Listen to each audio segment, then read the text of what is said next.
L'Assemblée nationale, présidée par l'honorable Vital Kamerhe, s'est réunie donc cet après-midi. Cette réunion a été élargie à un certain nombre de membres de haut cadre de l'administration parlementaire.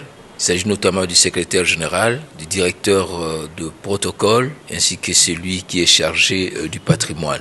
Un point important était inscrit à l'ordre du jour, c'était le préparatif de la rentrée parlementaire qui aura lieu le lundi 16 septembre 2024. Vous savez que la Constitution prévoit une session ordinaire qui s'ouvre en principe le 15 septembre de chaque année, c'est la session budgétaire. Il est dit dans le texte de la Constitution que si la journée du 15 tombe un jour férié ou un dimanche, c'est le jour ouvrable suivant qui servira de jour et de date d'ouverture de la session parlementaire. Donc nous sommes donc dans la mise en œuvre de cette disposition de l'article 115. Alors, cette session sera essentiellement budgétaire. Au niveau du gouvernement, je crois qu'ils sont pratiquement fin prêts parce que l'avant-projet budget a déjà été adopté en Conseil des ministres.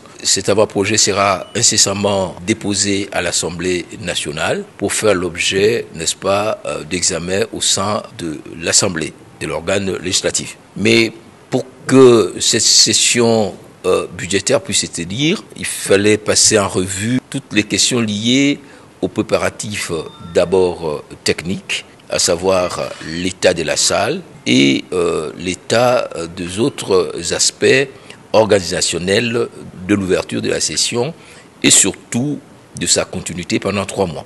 Il a été aussi abordé ce qu'on peut appeler le préparatif purement parlementaire, le projet de l'ordre du jour qui sera soumis aux parlementaires, mais il fallait aussi examiner les questions liées à la finalisation et à la maturation des organes de pilotage de l'Assemblée. Nous avons le bureau, mais il faut que les commissions permanentes soient constituées, que le groupe parlementaire soit effectif et que toutes les autres structures de gouvernance parlementaire puissent être mises en place. Le bureau a constaté que tout était pratiquement fait prêt et qu'il ne restera plus qu'à faire adopter toutes les options retenues à la plénière à travers les organes dûment mandatés à cet effet. On a aussi abordé le point relatif au contenu de cette session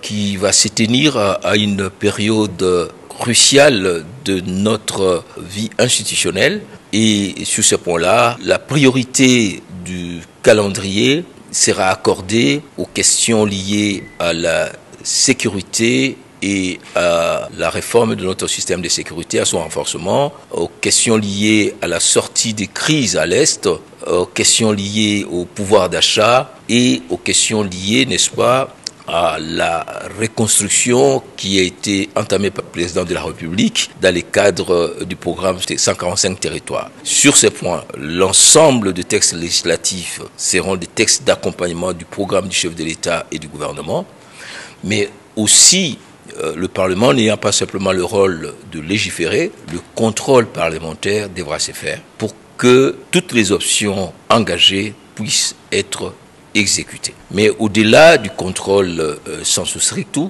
le Parlement recevra un certain nombre de rapports, notamment le rapport des institutions d'appui à la démocratie, que ce soit la Commission électorale nationale indépendante qui devait présenter son rapport au mois de mars, le rapport annuel de cette commission, le rapport annuel de la Commission des droits de l'homme, le rapport annuel de la Cour des comptes et le rapport synthèse des activités parlementaires lors des vacances que nous venons d'effectuer. Donc, autour du projet de loi des finances 2025 et du projet de loi portant réduction des comptes, nous aurons 3 mois d'intenses activités et ces activités doivent être concentrées sur le bien-être du peuple congolais. Le président a saisi cette opportunité pour féliciter tous les députés qui se sont rendus dans leurs circonscriptions respectives. Et comme je l'ai dit, priorité sera accordée au rapport à l'analyse et du rapport de vacances parlementaires